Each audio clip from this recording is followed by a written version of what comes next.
This is Business Therapy, healing businesses from the inside out through communication and emotional intelligence. I'm Diane Hansen, management consultant, and with me co-host Christine Salvo, therapist, certified mediator, and certified hypnotherapist. Good morning, everyone. Hello. Good morning, everybody. And today on the show, we have Barry Reeves, who was born and raised in Burlington, North Carolina. He enlisted in the United States Army and underwent basic training at Fort McClellan, Alabama, as a chemical operations specialist. His successful military career has included deployments to Iraq and Afghanistan, retiring after 24 years of military service. He currently works as Director of Diversity for the Boston Planning Development Agency.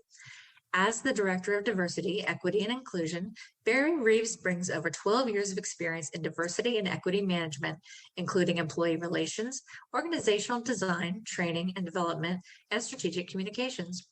Barry serves as a member of the agency's senior leadership team and is charged with the development and oversight of the BPDA's racial equity and diversity priorities, establishing collaborative partnerships with internal and external stakeholders, and fostering a more inclusive, equitable, welcoming, supportive, and diverse agency.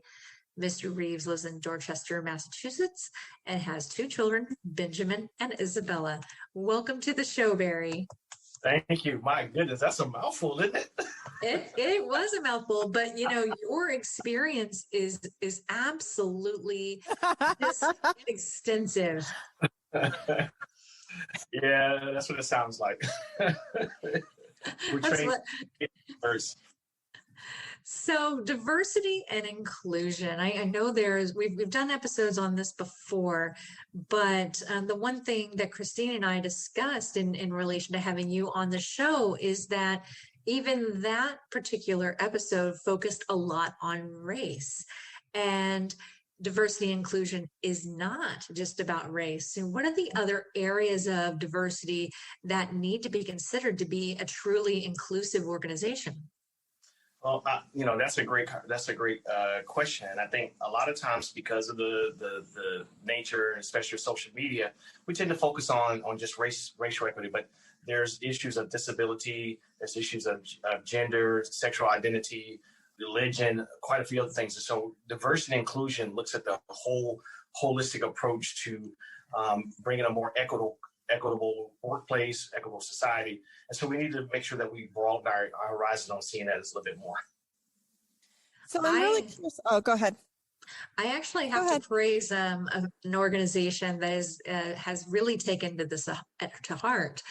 So Accenture, my cousin who is trans works at Accenture, and she is a trans female, and she has never felt more at home or supported in an organization. And it's about not just, supporting Pride. It's about providing her with volunteer opportunities, providing her with opportunities to mentor other trans individuals within the organization.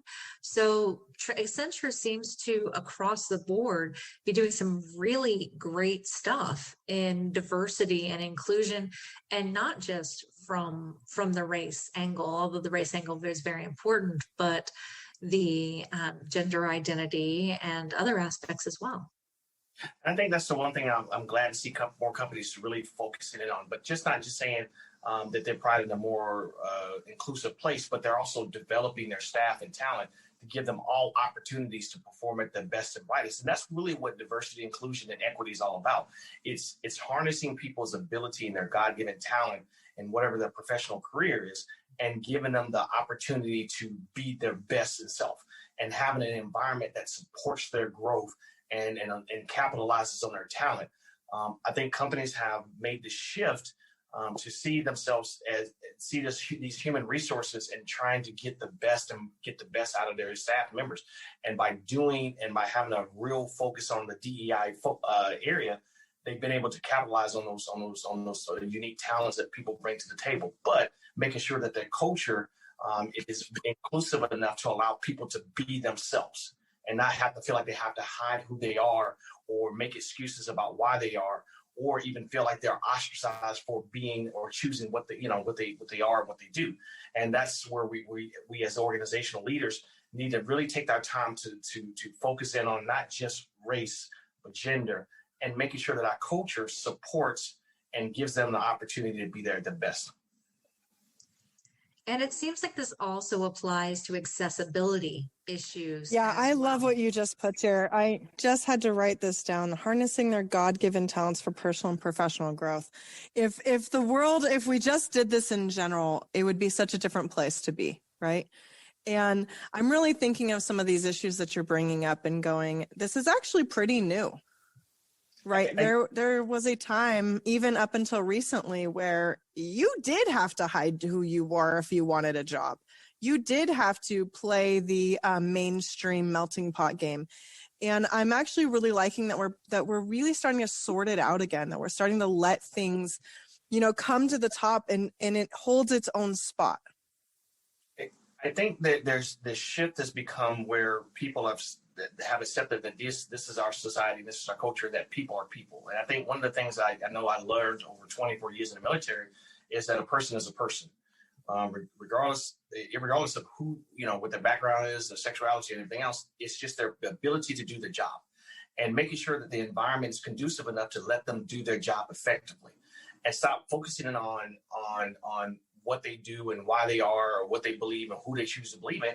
Is simply just about the person and their qualities and their professional competencies, and making sure that there's nothing hindering in the workplace that does not allow them to exercise their professional competencies in a greater, fuller way. Because we know if we allow people to exercise those abilities, it promotes our organization. It helps our organization be better. It helps our organization be more profitable.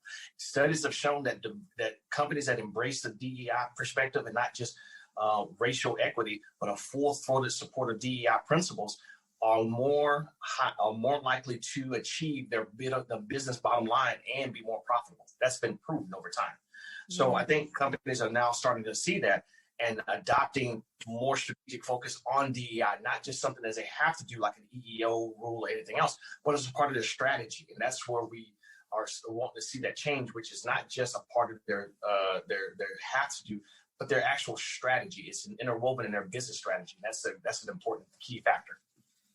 What are some of the ways companies can really lose big if they do not have a diversity and inclusion strategy? So number one, they don't get the best and brightest. Your organization loses out on real talent, because culture is everything. And so if your culture isn't able to produce the best and brightest, or let people be at their best, you will experience a lot of turnover in your business. And that's just, you're losing money. When you have to consistently spend money and energy having to rehire people after 1, 2, maybe even 6 months, you're just wasting money and energy on your recruiting and the HR process.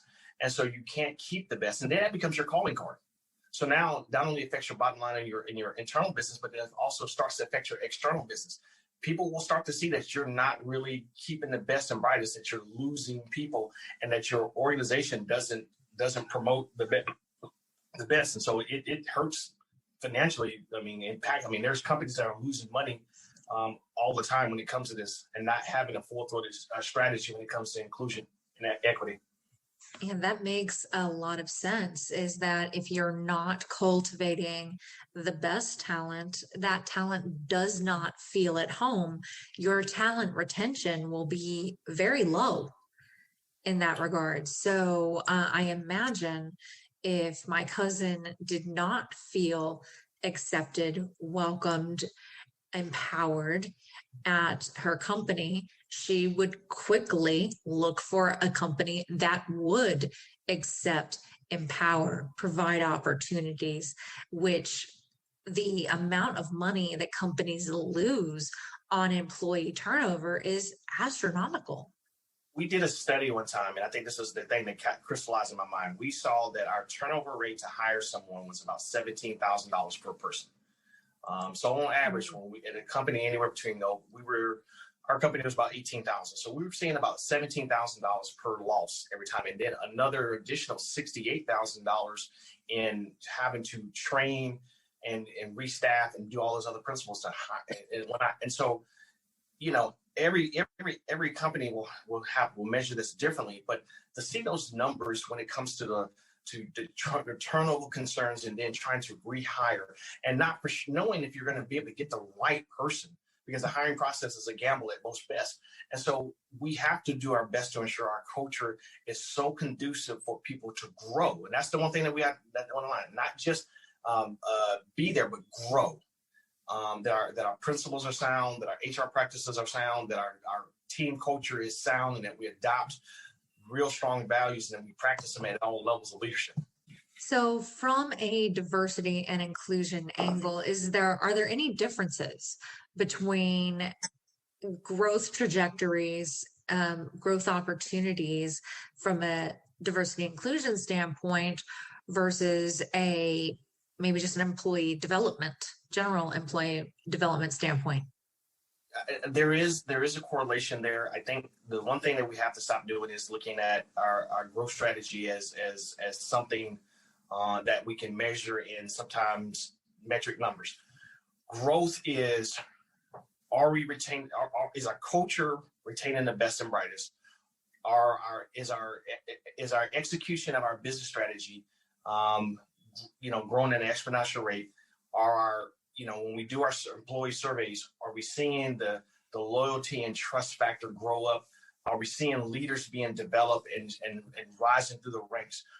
There's some tangible things that you can see, but you can't always measure it by a percentage or metric number. Some of those things are more about the feeling of it and what people are talking about the organization. And so there's a lot of different things you look at, but there is some level of correlation between your growth strategy and your DEI efforts, meaning your DEI efforts will always empower your growth. It would always push you to get to the next level. It would always push you to be able to increase your capacity for what you do as an organization. So I'm curious then, Barry, what you really, all these years of experience, where are companies falling short? Where does bias get in the way? How do you kind of train out of that? It's kind of like it used to be one way and now it's a different way. And there are going to be people that jump on board and there's going to be people that hold hard and fast. And I'm curious kind of how you deal with that or what advice you have for our listeners on that matter. So I think you have to stop approaching DEI as its own separate thing. And it's got to be about your leadership culture. Organizations have to make a commitment to build leaders that can be culturally competent, meaning they can lead across the bulk spectrum of all the different categories we talked about when it comes to DEI. Leaders affect change in organizations from your junior most leader that are your team leader all the way up to your executive. If there's no full-hearted and full commitment to expand the leadership capacity at every level, then what you have is that you have a lot of people who your organization becomes stale, or you do certain things where people will bring in and try to do implicit bias training, and it creates a fracture in your organization instead of making a commitment to build leaders. Leaders lead organizations. Organizations grow people, and expand the capacity of the organization. Ooh, I love it. Great answer. So there was an interesting kind of allegory I heard about programs within organizations, and the programs within organizations being for what they don't want and attracting actually the outcome that they didn't want. So stop smoking program, and there's more smoking. Yep. Less burnout program, and there's more burnout. So what it sounds to me like you're also saying, Barry, is we really want to structure our programs to what we do want to create. We want to create wellness programs rather than sickness programs. We want to include in upward mobility and enablement and accessibility versus here's how you're different. Let me show you. Let's show everyone how you're different. So that goes back to culture. We say we value diversity. So stop creating a program to say that you value diversity. Just make your culture do it. And how do you do your culture? You train people to the competencies that you want. You say you want loyalty, then you have to train it. And then you have to demonstrate it at all levels. You can't just say you want loyalty in an organization or we value respect or we value teamwork, and yet you have leaders not actually carrying it out as a part of their daily duties. It shows, and it's going to permeate. And so enough programs, because that's what a lot of organizations do. They just go out and say, we're going to do this program and we're going to do this. And it's just one program that they spend money on, and it has no change in impact on the organization. But if the organization will make a real commitment to actually building the type of culture they want and sitting down and imagining what that culture is, and now training towards those competencies that bring that value out and practice it at every level, you will see the type of change and the type of organization that don't have to make statements about equity. They just do it. And also, I'm guessing that means that they don't tolerate people that don't do it, right? Exactly. So if we have a culture of just doing it, if you are somebody that really is DEI intolerant or adverse, and you have a lot of bias or just those kinds of issues, you're not going to fit in this organization. You're just going to kind of be weeded out. You're going to be the one that feels more uncomfortable there because you're just not in alignment with that company culture. That's absolutely correct. And so just imagine if we talked about, I know for one point we were talking about sexual harassment, sexual assault in the workplace.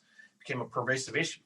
And so you see companies go out there and do a lot of training on sexual harassment in the workplace and all the do's and don'ts and everything and whatnot. And so yet it never changed. And so we still had the same issues, because the one thing they didn't address is when someone makes a sexual joke and nobody says anything, that speaks to the culture. Mm. When someone makes an innuendo towards a coworker, or there's no punishment to happen, that's the culture. So don't tell me that you don't tolerate it, but yet it still happens because people in your lower levels, not the leadership team who is supposed to espouse these different values, but look down at that first line supervisor and ask them, is this true? They'll tell you everything that you need to know. They'll tell you, ask that junior employee at the lowest level of your organization and ask them, do these values actually matter? They'll tell you the truth. And if they're telling you that this is not really the truth, the true values, then you have a problem. It's just talk. And so we have to make sure that our culture does not allow anything that is contrary to our values that we state. And if it is, we have to aggressively pursue weeding that issue out, whether it's attacking it and not just training it, and people that don't align themselves to it, hey, gracefully moving them on, or not putting them in leadership positions that they're not capable of, or not training them to be effective leaders as such. And that's the issue that we see a lot of times in organizations, where leaders who are expect to lead don't have the capacity nor the ability to lead, but yet they're still in leadership positions. Gotcha. Yeah, that makes a lot of sense. So is this something that you would perform an assessment on, an employee assessment, to identify what the individual issues might be? How would you run a diagnostic to determine, what the baseline is in an organization as far as diversity and inclusion? Well, generally, you would want to do a cultural assessment along with a couple of different things. There's a lot of different assessment tools, but what you really want to do is you want to look at the culture in itself, and you want to ask a lot of different questions regarding leadership, trust in leadership, organizational loyalty, organizational commitment. You want to find out what are the landmines that are out there, and not be afraid of what you're going to hear.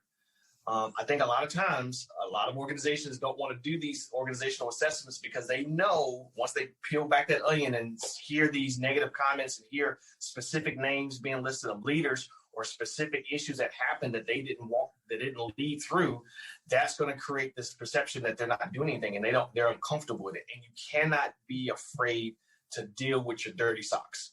You got to be willing to talk about it. You got to be willing to put that on Front Street. You got to say, listen, yes, we got some, listen, our feet stink. We know they stink. We're going to wash them and get them right. We need to trim our toenails. We need to, get a haircut. We need to shave. We understand that. And that's not doing a bad thing. It's actually being transparent. It creates trust in your organization that you're not going to overlook the problem areas, that you're going to take them on and you're going to address them in a transparent way. You create the level of trust in your leadership team when you do that. Yeah, I like that. I love what you said there about kind of don't be afraid, because a lot of these older businesses, and if you're starting from scratch and you're starting a brand new business, it's a lot easier to create the culture and have the values. But if you've been around for a while and you were back in the day when women were only secretaries, and then you were back in the day when the, equal opportunity employment came around, and then you had to have your diversity hires, it's going to be, you're probably going to have stinkier feet, and there's nothing to really necessarily be ashamed of there, as long as you're willing to look at it, as long as you're willing to go, all right, we've been around a while, we've seen all this happen, and now it's time for something new. What's going on here? Let's look under the covers and let's move forward. Well, not just look up under the covers, but actually put that out there to your employees. Mm-hmm. I think the one thing that I've watched this over years of time and stuff, is where we would do a survey, and times I would be a part of doing that survey, actually conducting a survey, and we get the results and we start pulling through it, and we're like, oh, that's bad. Oh God, ooh. And we would put this in front of the senior leadership team, and they're like, well, we don't want to say that. Let's look at the good. Where's the good? Hey Barry, where's the stuff that says we're doing good? Yeah, that's not too many areas. Let's talk about this area, because a lot of times we take these organizational assessments as personal attacks, when the company is simply that people are trying to express their concerns about the organization, because a lot of people are loyal to the organization. They want the organization to do well, but they're tired of seeing their organization not do well towards them and taking care of the issues. I've watched people take lesser paying jobs to be a part of an organization because the organizational culture was so amazing. So it's important that we not be afraid of those assessments and take advantage of what they can give us. They can give us a lot of great ideas. They can give us a lot of feedback on what systems aren't working well, how our management process is, our leadership development program. All these things are available to us, and they're opportunities for us to seize on that moment and act on those things that help us get better. Absolutely. And a best practice for assessments is, after the leadership team has aligned initiatives and brought in individuals to champion those initiatives, there is communication back to the individuals who took their time and effort to fill out that survey, so that they know what's being done. One of the worst things that I have seen companies do is they collect these assessments and they go into a black hole. So there's like, okay, yeah, we got to let our rant out on this assessment and this survey, but nothing happened. So therefore, the attachment of belief is, my company's not doing anything about it, but they sure did check the box. Yes, and then that's where a lot of organizations have stepped into. It's like, we did the survey, but there was nothing from the survey. And then what happens is it creates a phenomenon called survey fatigue, where you've done these bunch of surveys and people are like, well, I'm not going to respond to this. And so you see your survey rates go down. And so people have lost faith in their leadership to do anything. And so they stop talking. And when your organization stops giving you feedback, you're in a dangerous place, because now you have a lot of hidden landmines that you don't know about, and you're just waiting for it to explode in a way that's could possibly impact your organization and your bottom line. So I'm a little curious here, Barry. I mean, I don't want to get like too legal, but when companies aren't aware, I feel like that opens them up for more issues, even legally, right? So even if you have the stinky socks, it's better to look at it, know it, and then treat it, take care of it, rather than not to, because you really are more opened up and vulnerable to the things you don't know than the things you are, because you're still held responsible. Think about it like this: every supervisor that's walking around in your organization is liable in some cases, depending on your state. Every state has a different rule when it comes to supervisory liability, and it comes to the discrimination process and retaliation and other concerns. So just imagine if, on average, an average case runs this course will cost you $50,000. So imagine every supervisor that's untrained or the issues that you don't know about is $50,000 walking around in your organization. That's a $50,000 loss or potential loss you have against your bottom line. And so the more that you don't know, and the more that you have issues that are outstanding out there, the more that you're opening yourself up to those type of liable concerns. the more that you find yourself in possible legal trouble, because guess what? You've got issues out there that you haven't addressed. Yeah, I think that's an important thing to include in this, because sometimes we have to know a why. Why is this important?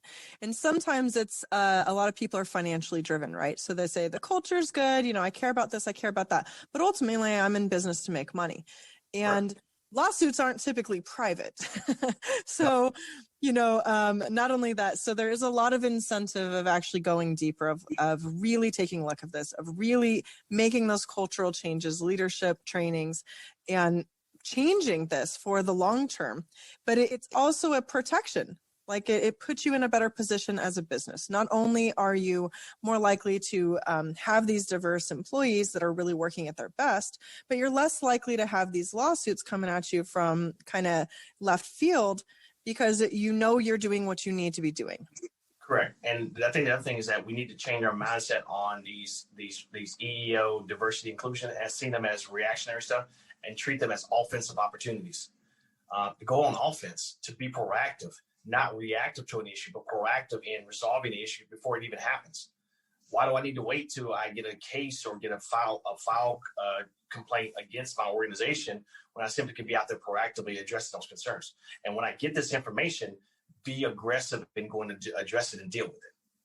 Stop waiting for it to hit me and be proactive and going after the issues that concern my organization. So what are some good first steps for an organization that either wants to improve its diversity and inclusion program or maybe even start one? So there's two things. So if your organization is big enough, I would always recommend that you get a seasoned, trained DEI professional. And I mean someone that's got substantive experience when it comes to not just teaching classes, but substantive experience when it comes to program management, leadership development, budget, financial stuff, because they're strategists. And that's what a DEI person does. They're strategists. They really need to understand the business strategy and how to take the DEI principles and align them in every strategy. So that's one. If you're a small business, find yourself a good consultant that can help you not only develop a strategy, but actually walk you through how to implement the strategy. Not something separate, but something that influences your daily values and your culture and your organization, so you can see your equitable outcomes. So you can see those outcomes in your business processes. That's what you're looking for. So you're not looking for just a person to come in and do a couple of hours of training. You're looking for a full-throated strategy that supports and in really a sense brings your business strategy to its fullest, more best potential.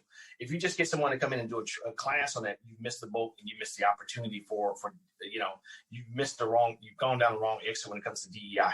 I love it. Thank you so much, Barry, for being on the show today. And if our listeners are curious and want to learn more about you, is there a website that they could go to?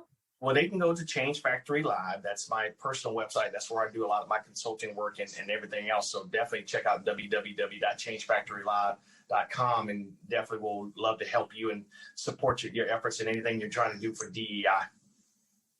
Wonderful. Thank you so much. Thank you, guys. It's been a pleasure. Look forward to talking to you soon. Thank you, Barry. Yes, it was wonderful. Great conversation today. Thank you very much. This has been Business Therapy, healing businesses from the inside out through communication and emotional intelligence. I'm Diane Hansen, management consultant. And I'm Christine Salvo, licensed marriage and family therapist, certified mediator, and certified hypnotherapist. Thank you so much for listening. Have a wonderful day. Have a wonderful day. Bye-bye.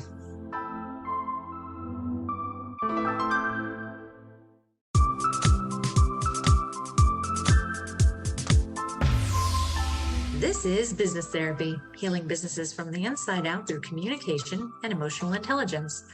I'm Diane Hansen, management consultant, and with me co-host